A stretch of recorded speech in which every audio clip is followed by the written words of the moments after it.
Hey everyone, welcome back to the Champion's Mind. Today I want to talk about something every high achiever faces: pressure. That moment when all eyes are on you, expectations are sky high, and you feel like one mistake could break you. I'm going to share 3 key stories of how I learned to keep my center under pressure and give you tools you can use the next time the spotlight is on you. Let's get into it. So, pressure is inevitable. When you're performing at a high level, I want to start by sharing a moment when the weight of expectation almost felt paralyzing. So going into my first Olympics, I had just made the team. I was super ecstatic that I made the team. I had worked so hard that summer after previously being cut from the team and not thinking that I would make this team.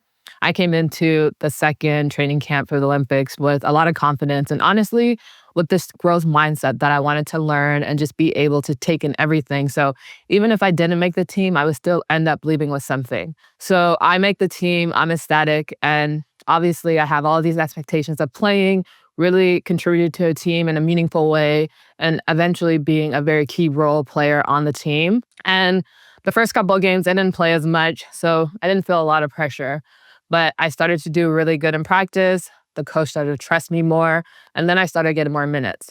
But what I started to notice is that every time I went into the game and I made a mistake, my coach would take me out. And it started to be consistent. I would go into the game, the first mistake I would make, I'm getting subbed out. It would happen repeatedly. And then I started to feel all of this pressure where I felt like I had to go in and be perfect. And the fact that I was going into these games having this pressure to be perfect made the pressure of going into a very small moment. It wasn't even Olympics at this point. We're like building up to Olympics. Going into those games where we're really just trying to get better, where we're trying to qualify, but the pressure isn't on yet. I felt my own pressure of having to go on, perform, and be perfect in order to just get more minutes. So I started to notice that I was just putting a lot of pressure on myself. Like the moment coach would call my name, I felt my heart just jump out of my chest, and I felt very like intense, or I felt very stiff. I felt very like I just couldn't breathe. So going into all these games, I just had a lot of pressure on myself, and I was putting it on myself by saying that I have to play perfect in order to get to the next minute or to the next half, just to even get in the game. So that's when I really started to feel pressure. And I noticed this whenever I would finish a game, I'd be like, okay, like if I started really well, I would have that momentum going into the end of the game and I would get more time and the pressure wasn't as big. But the moment I made a mistake, and in basketball, it's inevitable you make a mistake. 90% of the time you're making mistakes. It's just a game of basketball.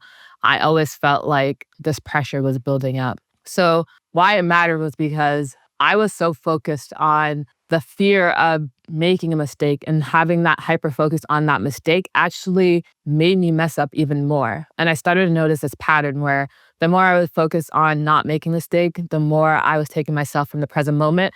And then I gave myself less of a chance to perform at the highest I could possibly be. So once I started to realize that pattern, I started to notice that I had to go into these games just being okay with making a mistake. And the more I was okay with making a mistake, and essentially what I did was I just told myself I didn't care. Like I'm gonna go in, I'm gonna try my hardest. If I make a mistake, I make a mistake. But like at the end of the day, it's not a big deal. Even if I get pulled from the game, like it's still okay. And once I went into the games with that mindset, with just not caring, with pushing my hardest and still making a mistake and playing through it, the better I felt in these games and the less pressure I felt as a result of that. So I started like really prepping because I knew that although the pressure wasn't really high right now because we weren't in the Olympics, that eventually when we did get to the big stage of the Olympics, that the pressure was going to be like insurmountable, or if not 10 times higher than what we're experiencing currently in just these games where we're just getting ready and it's preparation. So I knew I had to go into a game plan and get a game plan for the Olympics because I knew that if I waited until the Olympics, it's too late. So what I essentially started to do is I had to redefine what I thought pressure was. For me, I felt pressure was something that it was just too much for me. It was overwhelming. It was something that I could not overcome or surpass. And the more I defined it in that way in my head, the more the pressure felt so unbearable or just unable, I couldn't hold it. So I had to redefine how I saw pressure. And I started to define it for myself as this thing where it just means I care. Like if a moment is very important to me or I feel a lot of pressure, it's because I care in this moment, the outcome, and that's completely okay. But also what I had to do is I had to let myself know that like win or lose, fail or succeed, that this pressure will not be something that overcomes me. That is something that will push me to rise to the occasion. And the more I had that mindset where it's just like, this is an opportunity for me to grow. Pressure is just an opportunity to show myself and to prove to myself that I am capable of getting over hard things. And it's nothing else. That's when I started to be able to rise to the occasion of pressure as a challenge with this mindset that win or lose, I'm going to get something from it. And it's just going to make me a better version of myself. To everyone who's watching, I just want to challenge you guys to think about this. Think about your own life. The last time you were under pressure, did you freeze, fight, or flow? Just notice your instinct. Awareness is the first step. So moving on, we're going to talk about some of the tools that kept me grounded under pressure. Even under extreme pressure, I learned there are tools that bring you back to center. Let's talk about the ones that save me in these moments. So essentially what I did to really combat the fear of pressure, or like making a mistake and having all of that pressure feel super paralyzing, is that I needed to prep myself before I got to the moment, because I started to realize that when I was in the game, it was too late. There was too many variables that were moving. Like when you're in the game, there's so much that happens. You have to focus on your defender. You have to focus on what the defense is doing. You have to focus on you having the ball. You have to focus where all of your teammates are. So like having to hold all of that, make decisions, and then also have the pressure underneath all of that, it was just too overwhelming for me. And I knew if I didn't prep before I got into the court, that it was going to inevitably end in me making a mistake and not having a good shift. So I started to notice that when I was on the bench, I was having this negative thought pattern in my head where I was like really scared. I was like kind of nervous that the coach would call my name. And like I was starting to focus more on that and maybe the possibility of making a mistake and what that would lead to. And that was kind of like taking me from the present moment. I was just too focused on how I was going to go in, how I was going to make an impact, and if I would make a mistake. So what I did, one of the tools that helped me was breath work. So I would do this thing where before we went on court to like warm up, I would sit in my little locker area and I would have this app that is a breathwork app, and I would do box breathing. So I'd do that for 5 minutes before I went on and actually did my warm up with the rest of the team. And then once everybody came back in and the coach gave her speech and we all went out and did our full warm up as a team, then I started to really get more present to the moment. And it looked like just me focusing on my breath. So if I had the ball and I was like really not in the present moment, I would take a second when I didn't have the ball, I was in line waiting for my turn, to just breathe and notice my breathing. And then what actually took me to the next level for me to really go on and just have an immediate impact and not feel like there was pressure was what I was doing on the bench when I wasn't on the court. And I started to be like, okay, this is going to be my routine. Whenever I'm on the bench, once the game started, I would just sit there and I would just do a box breathing for 30 to a minute. And then that's what I would do. And then I would start to watch the game. So whenever the coach did call my name, I would go on and I already had my routine. So I went on, played my shift. I did really well. I started to notice I was doing really well because I was grounding myself. And then whenever I would finish a shift, good or bad, I would do the same thing. I would sit there, be super focused on my breath, and do box breathing for a minute. And I did that every shift when I came off the court and when I went on the court.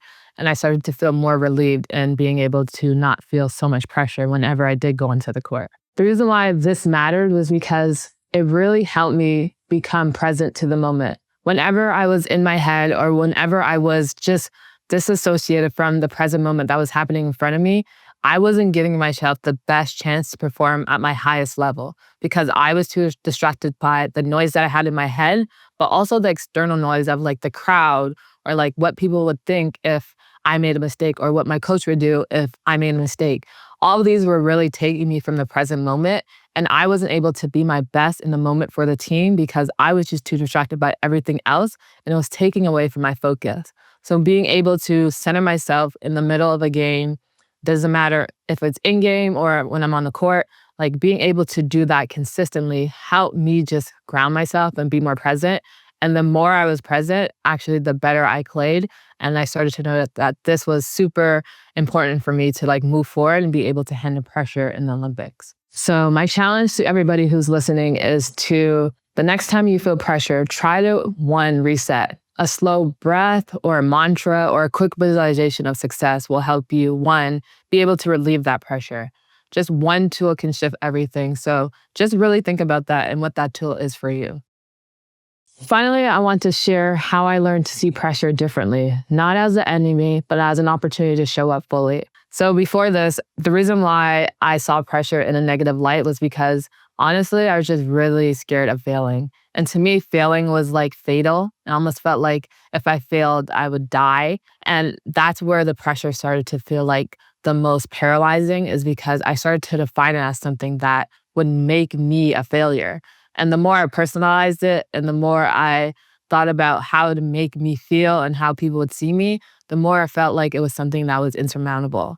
And once I started to notice, like, okay, this is how I perceive pressure, and it's not serving me, it's not benefiting me, it's actually hurting my performance, I knew I had to redefine how I saw pressure and what it meant to me. So what I did was I found a way to link it to my values. I'm a type of person who knows I want to grow. I love a challenge because being challenged means it's pushing me beyond my comfort zone. Therefore, I'd be able to grow to a better version of myself. And I found a way to see it in a light where my value was at the center of it. So I had to redefine pressure as an opportunity to grow, more important to challenge myself to see what my limits were and if I could surpass them. So I almost started to gamify it as an opportunity to be like, okay, this is a game to me. Like, if I can overcome this, then it's going to help me have more confidence. It's going to help me get over anything in the future that is just as pressurized. And I knew that the more I did that, the better I get at it. And it was just like this gamified thing for me. So I started to redefine it as an opportunity to grow and to push myself beyond my current limit and my comfort zones. And the more I saw pressure that way, the more I was more confident to step to on the court whenever I felt like the moment was too big, because I knew if I can overcome this moment, then I can overcome anything, and it's going to translate to anything I want after or beyond the court. And when I saw it like that, it really just alleviated the pressure. So the reason why this mattered was because it literally changed everything for me, because in athletics, you're always up against pressure and it's always consistent. It's literally what makes the greatest athletes great. And I knew if I wanted to be considered a great athlete or one of the best in the world, that I had to have a better relationship with pressure. And it allowed me to, one, just allow myself to be more free. And once I was able to play more free and just be myself in the moment, regardless if I was able to meet pressure or if I just failed and didn't do well, like, it didn't matter what that outcome would be, that the ability for me to step up to the plate when it was the hardest was all that mattered. And it allowed me to create opportunities where I was able to make an Olympic team, win gold medals, because I would push myself to meet that moment and I had the courage to do so. So the more I was able to step up to pressure and face it head on, the more I felt less fear towards being able to meet moments where I felt like this was too much or the pressure was on the most. So just having that confidence to step up to it, have the courage to meet it where it was at, actually lessened my fear of pressure. And it just allowed me to be more free and play more free in the game and just throughout life. So I want to challenge everybody. What if the pressure you're facing right now is proof you're exactly where you're supposed to be? Take a moment to sit with that perspective. Just closing out, I want to say pressure is never going away, but it doesn't have to control you. When the spotlight is on you, it's not there to break you. It's there to reveal your strength. I'd love to hear your own stories of performing under pressure. DM me or leave a comment on this episode and let's keep the conversation going. And as always, guys, your mindset is your power. Use it. Peace.